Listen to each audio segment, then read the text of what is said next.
Dory, do you see anything? Ah! Something's got me! That was me. I'm sorry. I see a light. What is it? It's so pretty.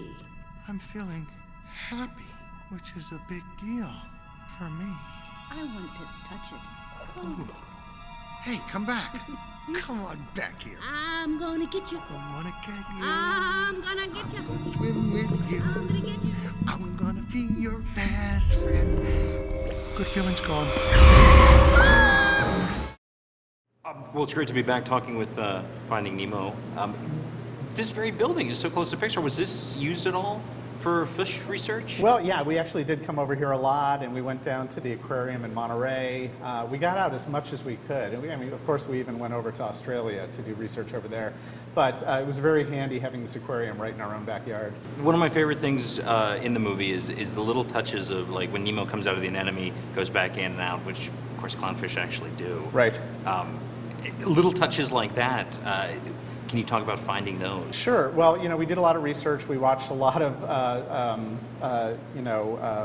underwater research films and documentaries, and we started to see a lot of behavior with different species that we tried to capitalize upon and find character in. And in the case of the clownfish, they do often kind of dart in and out of the anemone, and it feels like they're being really hesitant and they have a lot of trepidation, and that fit in perfectly with Marlin's character, Nemo's dad.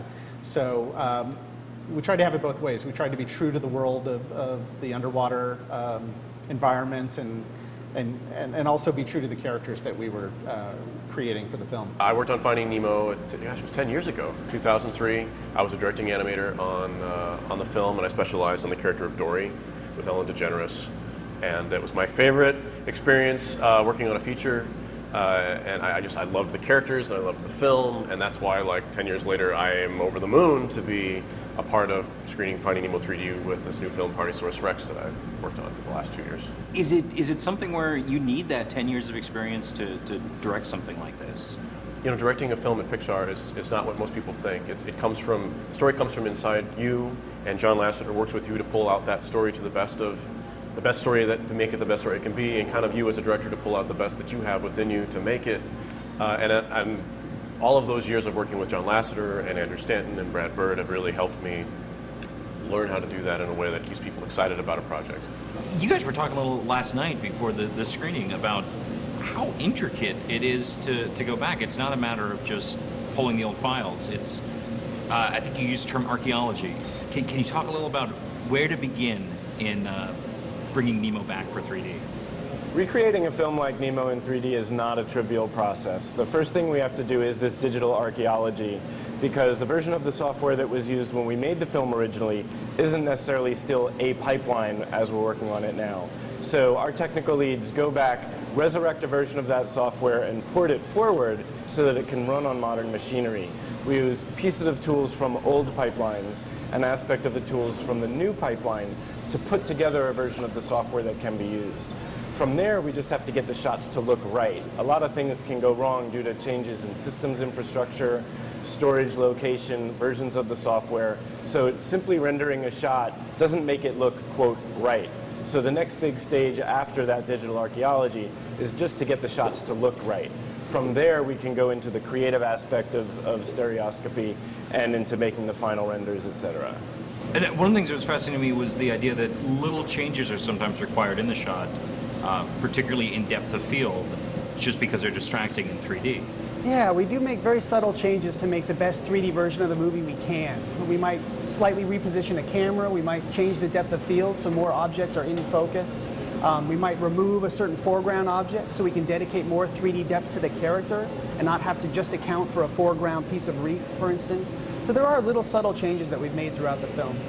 And one of the things that's just amazing to me is the fact that it's not going back and sort of figuring out the depth. It's actually sort of reshooting the movie. Exactly right. It's as if 10 years later you're able to recreate a movie set, bring all the actors back, have the lighting be exactly the same, and film it in exactly the same way, but this time in 3D. So rather than a conversion, we think of it as a recreation or a recapturing of the exact same movie 10 years after the fact. Can you actually talk a little about how do you come aboard a project like that as a co-director?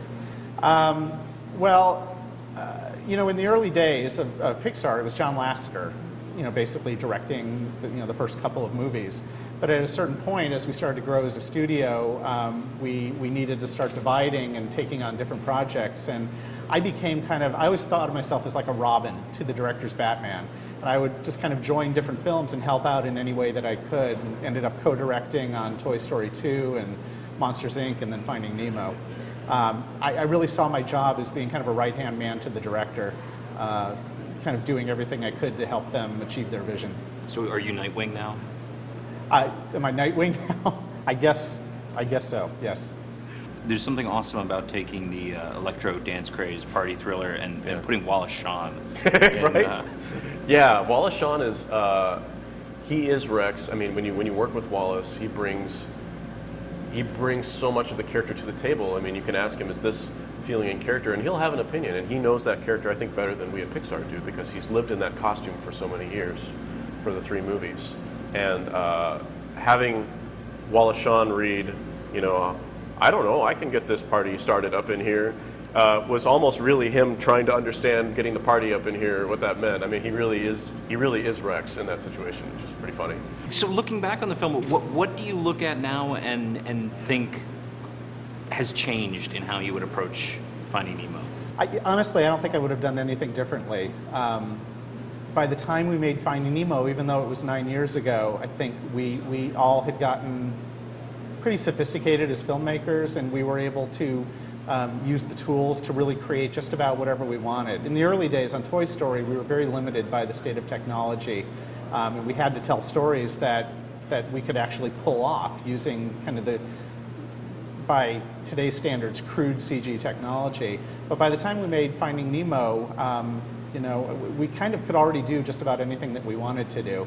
So when I look at Nemo now, I really don't think I would do anything differently. I think it's a gorgeous film, and we're all very, very proud of it. And it's very exciting for us to see it in 3D, because while we were making the film, we were constantly saying it's too bad this isn't in 3D, because we just knew with all the particulate in the water and all the things that we did to try to create an immersive experience for the audience, that it would have looked just that much better in 3D.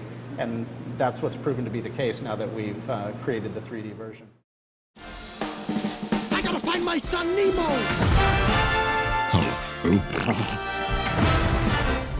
Fish are friends, not food. Grab shell, dude! Grab what? No hurling on the shell, dude, okay? Just waxed it. Duck! That's not a duck, it's a pelican! Everybody hold on! Little help, over here.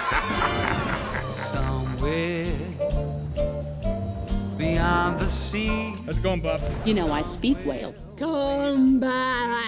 Just as well, he might be hungry. Don't worry, whales don't eat clownfish, they eat krill. Swim away! Oh, look, krill! Now watches the ships that Move, Dory!